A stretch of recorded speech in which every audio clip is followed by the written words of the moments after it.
Hello everyone, this is Sahil and welcome to our channel Vansham. Hopes of घर पर सब ठीक हो। तो इससे पहली वीडियो में हमने डिस्कस कर लिया था ट्रांसपोज ऑफ अ मैट्रिक्स, और आज हम देखेंगे symmetric and skew symmetric matrix किसको हम बोलते हैं। क्लियर, उसको अच्छी तरह देखेंगे, उसके साथ कुछ ऑब्जर्वेशंस देखेंगे, और देन कल जो हमारी नेक्स्ट वीडियो होगी उसमें हम डिस्कस करेंगे उससे रिलेटेड क्वेश्चंस। क्लियर, तो करें स्टार्ट। चल लेट्स स्टार्ट। तो आज हम करेंगे symmetric matrices and skew symmetric matrices.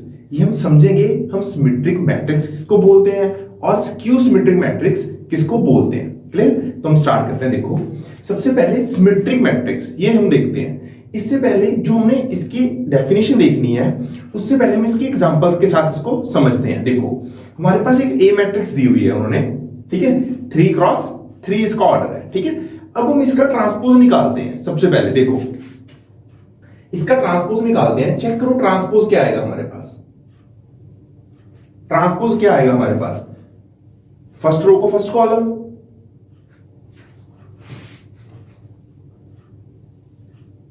1 4 5 4 2 6, second row second column, third row 5 6 3। ये बन गया हमारे पास। हमने रोज को कॉलम्स में चेंज कर दिया। अब चेक करो, जो ए मैट्रिक्स का ए ट्रांसपोज है वो देखो सेम ही बन गए, 1 4 5 1 4 5 4 2 6 4 2 6, बिल्कुल सेम बन गया ट्रांसपोज। तो that means so here A transpose is equal to A. A transpose यहां पे किसके इक्वल आ रहा है, ए के इक्वल आ रहा है। और जब भी किसी मैट्रिक्स का ट्रांसपोज उसी के इक्वल आ जाए तो हम उसे क्या बोलते हैं, सिमेट्रिक मैट्रिक्स बोलते हैं। क्लियर, जब भी किसी मैट्रिक्स का ट्रांसपोज उसके इक्वल आ जाए तो तब हम उसे क्या बोलते हैं, सिमेट्रिक मैट्रिक्स बोलते हैं। यहां पे देखो, a square matrix A is said to be symmetric matrix if and only if A transpose is equal to A. कोई भी स्केयर मैट्रिक्स सिमेट्रिक तभी होगी जब क्या होगा, ए ट्रांसपोज ए के इक्वल आ जाए, उसका ट्रांसपोज उसी के इक्वल हो। अब यहां पे मैं एक बात थोड़ी सी क्या लगती है कि स्केयर क्यों लिखा है, सिर्फ स्केयर में ये पॉसिबल होगा। वो देखो यहां पे बिल्कुल बिल्कुल इजी चीज है। यहां पे देखो, ये बहुत अच्छा पॉइंट है, ध्यान से समझना। ये देखो, मैंने आपको एक मैट्रिक्स दी ए 1 2, एक ए मैट्रिक्स दे दी, स्केयर नहीं है, इसका ऑर्डर कितना है 2 क्रॉस 1, 2 रोज 1 कॉलम। अब इसका ट्रांसपोज देखो कितना आएगा। ट्रांसपोज क्या होगा, एक कॉलम है, कॉलम को क्या बना दे, रो बना देते हैं। यही करना होता है, रोज को कॉलम बना दो या कॉलम्स को रो बना दो। तो एक कॉलम को एक रो बना दिया। क्लियर, तो इसका ऑर्डर कितना बनेगा, इसका ऑर्डर कितना है हमारे पास, 1 रो एंड 2 कॉलम्स, एक रो है 2 कॉलम्स है, यही बनेगा ऑर्डर। अब देखो यहां पे ऑर्डर कितना है 2 क्रॉस 1, यहां पे ऑर्डर कितना है 1 क्रॉस 2। तो ये मैट्रिसेस कभी इक्वल हो सकती हैं, कभी भी इक्वल नहीं हो सकती, क्योंकि दो मैट्रिसेस को अगर इक्वल करना है तो सबसे फर्स्ट कंडीशन क्या है हमारे पास, उन दोनों का ऑर्डर सेम होना चाहिए, ऑर्डर सेम होना चाहिए। क्लियर, अब देखो, जब भी हम स्केयर मैट्रिक्स नहीं लेंगे, अगर मान लो हमने कोई भी स्केयर मैट्रिक्स नहीं ली, फॉर एग्जांपल यहां पे ले लिया 2 क्रॉस 3, 2 क्रॉस 3 ऑर्डर ले लिया, तो ट्रांसपोज में क्या बन जाएगा, 3 क्रॉस 2 बन जाएगा। वो पिछली वीडियो में हमने ये चीज देखी थी, अगर 2 क्रॉस 3 ऑर्डर है तो वो क्या बन जाएगा, 3 क्रॉस 2 बन जाएगा। तो वो कभी भी इक्वल नहीं हो पाएगा। क्लियर ये चीज। तो अगर हमें ट्रांसपोज को ए के इक्वल करना है तो वो कहां पे पॉसिबल है, सिर्फ स्केयर मैट्रिक्स में पॉसिबल है, और कहीं पॉसिबल ही नहीं है। समझ आ गई बात, क्योंकि यहां पे ऑर्डर कितना था 3 क्रॉस 3, यहां पे भी कितना बना 3 क्रॉस 3 ही बना, क्योंकि दोनों सेम ही है। तो इसीलिए स्केयर मैट्रिक्स में ट्रांसपोज ए के इक्वल बन जाता है। तो इसीलिए हम यहां पे बात भी किसकी करते हैं, सिर्फ स्केयर मैट्रिक्स की। स्केयर की इसलिए बात कर रहे हैं क्योंकि अगर मैट्रिक्स स्केयर ना हुई तो उसमें तो ये कभी भी बनेगा ही नहीं। समझ आ गई बात, क्लियर। तो इसलिए हम लिखते हैं square matrix A is said to be symmetric if and only if A transpose is equal to A. Clear, transpose उसके इक्वल होगा। समझ आई ये बात, करें आगे। चलो अब आगे देखो। अब देखो एक चीज यहां पे ऑब्जर्व करनी है हमें, ये एलिमेंट देखो इसकी प्लेस कौन सी है यहां पे, फर्स्ट रो सेकंड कॉलम, समझ रहे हो, फर्स्ट रो सेकंड कॉलम। अब इसको देखो, इसकी पोजीशन कौन सी है, second row first column, second row में आ रहा है और फर्स्ट कॉलम में आ रहा है। क्लियर, समझ आई बात। अब इनको चेक करो, यहां पे भी 4 है, यहां पे भी 4 है, ये चीज हमने ऑब्जर्व कर ली। अब चलते हैं आगे। अब देखो 5 को, इसकी पोजीशन देखो कौन सी है, first row third column, first row में है थर्ड कॉलम में है।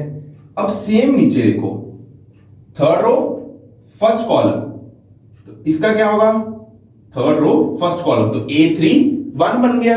अब ये देखो, ये A1 3 है, ये A3 1 है, तो यहां पे भी 5, यहां पे भी 5, समझ लो बात। A12 A2 1 सेम है, A13 A3 1 सेम है। अब चलते हैं आगे। अब देखो 6 को, इसका क्या place, second row third column. अब देखो इस 6 को, इसका प्लेस क्या है, इसका प्लेस है third row second column, third row में है सेकंड कॉलम में है, तो A32। अब देखो A23 6 है, A32 भी 6 है। देख पा रहे हो क्या हो रहा है, A12 A21 same, A13 A31 same, A23 A32 same. तो इसका मतलब क्या हुआ, हमने पहले क्या चेक किया था, इस मैट्रिक्स का ट्रांसपोज सेम आ रहा है, तो ये क्या बन गई, सिमेट्रिक बन गई। अब इसी के साथ हमने ऑब्जर्व किया कि अगर कोई मैट्रिक्स ट्रांसपोज सेम बनता है तो वो उस मैट्रिक्स में क्या चीज होती है, जो A12 21 के इक्वल है, 13 31 23 32। तो हो क्या रहा है, ये देखो हमारे पास क्या चीज हो रही है, हमारे पास ये चीज हो रही है, चेक करो, AIJ किसके इक्वल है, AJI के। ये चीज हो रही है कि अगर आप IJ को JI लिख दो तो वैल्यू सेम ही रह रही है सब जगह, है ना। चेक करो, 1 2 2 1 1 3 3 1 2 3 3 2। अगर इसको आप नीचे चेंज कर दोगे, 2 3 की जगह पे 3 2 कर दिया, बट वैल्यू क्या रहेगी, सेम ही रहेगी। तो जब भी कोई सिमेट्रिक मैट्रिक्स होगी तो उसमें AIJ किसके इक्वल होगा, AJI के इक्वल होगा। समझ आई बात, ठीक है। ये किसके लिए, फॉर ऑल IJ को आप कुछ भी पुट करो वो सेम रहेंगे। समझ आ गई बात, क्लियर। तो हमने देख लिया सिमेट्रिक मैट्रिक्स, जब भी सिमेट्रिक मैट्रिक्स को चेक करना है वो किसी और ऑर्डर में तो हो ही नहीं सकती, वो किस में होगी, सिर्फ स्केयर मैट्रिक्स में ही पॉसिबल है, क्योंकि दूसरी में कभी भी ट्रांसपोज इक्वल नहीं आ सकता। समझ, फर्स्ट चीज। सेकंड, अगर स्केयर मैट्रिक्स है तो वो सिमेट्रिक कब बनेगी, जब A ट्रांसपोज A के इक्वल होगा। सेकंड चीज ये समझ लग गई। थर्ड पॉइंट, जब भी सिमेट्रिक मैट्रिक्स होगी तो उसमें AIJ किसके इक्वल होगा, AJI के। इसका मतलब हमने देख लिया, A12 21 ऐसे सेम रहेगा। क्लियर है पॉइंट, ठीक है। अब देखो, अब हमने क्या चीज सीखी यहां पे।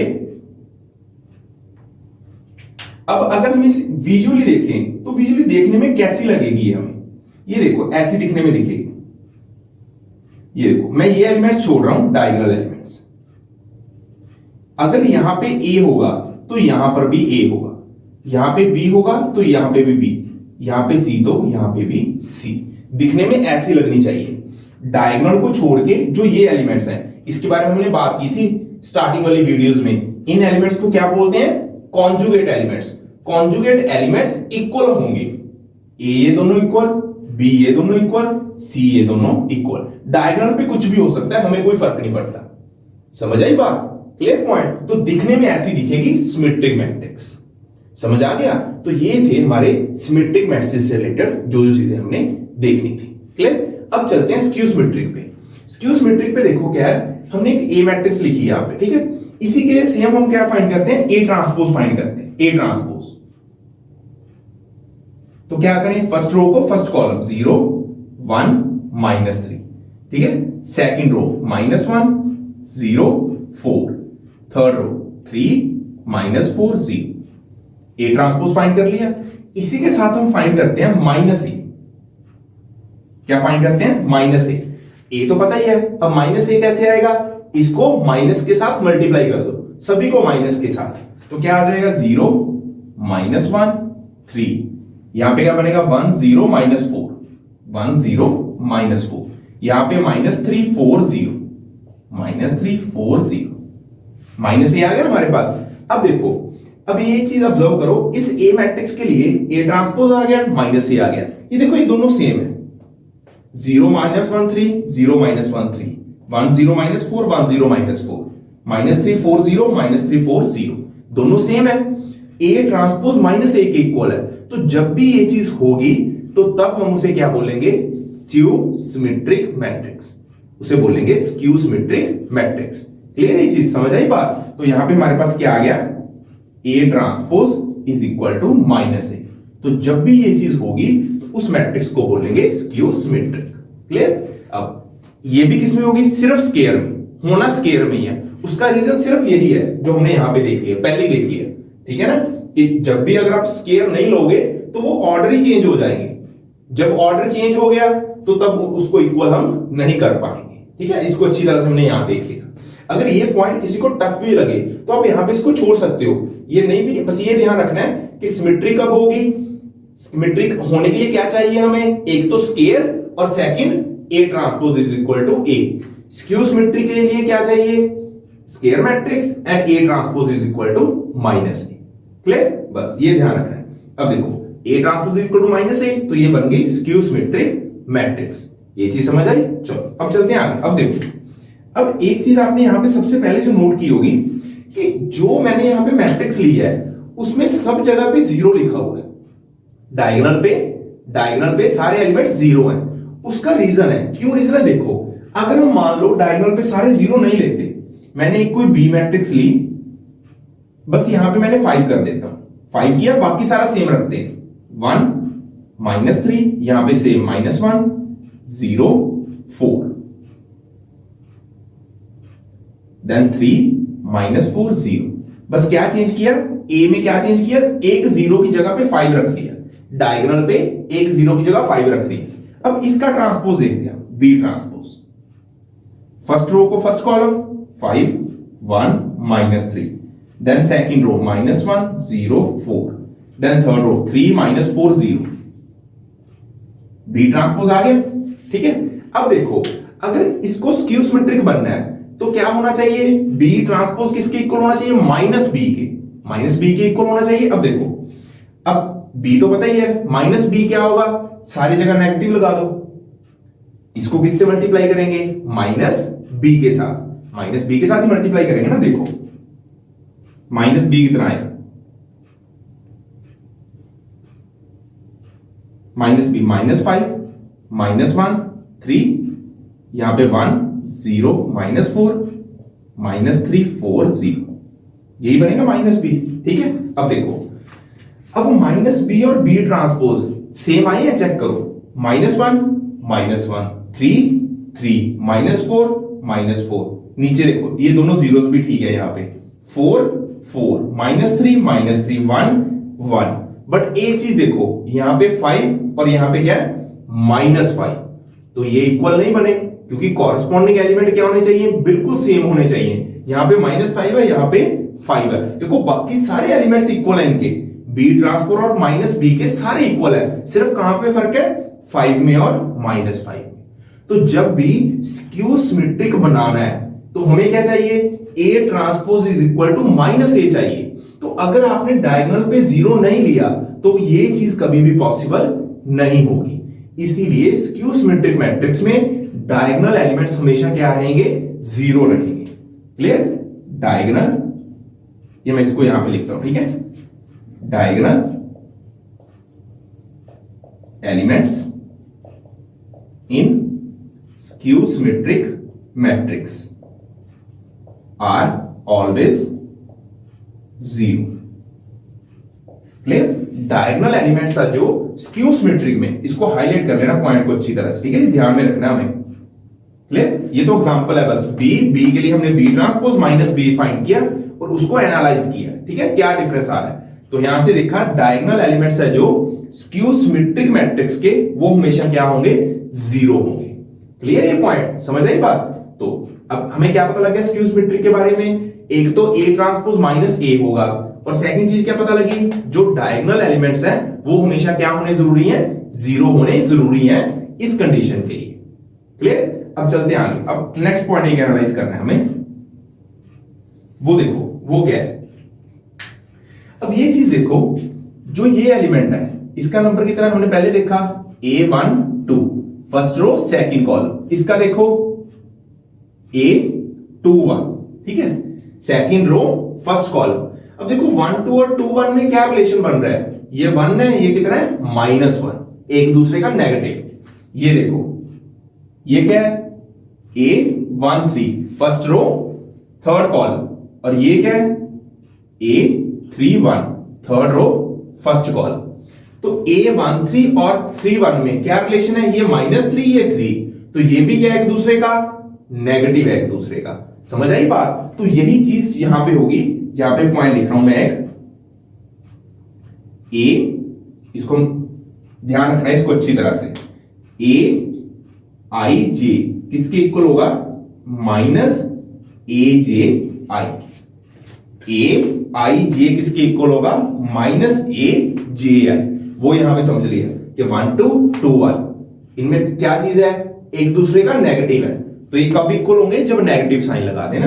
जैसे अब A12 को A21 के इक्वल करना है तो क्या करना पड़ेगा, इसके आगे माइनस लगा दो, इसके आगे माइनस लगा देंगे तो ये दोनों इक्वल बन जाएंगे, है ना। वो यहां पे किया, AIJ AJI कब इक्वल होंगे, एक माइनस लगा दो। क्लियर, समझ आई। तो यहां पे ये हमारा पॉइंट हो गया, समझ आई यहां तक, ठीक है। तो अब देख लेते हैं विजुअली ये कैसी लगेगी देखने में। विजुअली ऐसे लगेगी, चेक करो। डायगोनल पे क्या चाहिए, 0। यहां पे अगर A होगा तो यहां पे क्या होगा, -A। यहां पे अगर B होगा तो यहां पे -B। यहां पे अगर C होगा तो यहां पे -C। डायगोनल हमेशा 0 रहेंगे।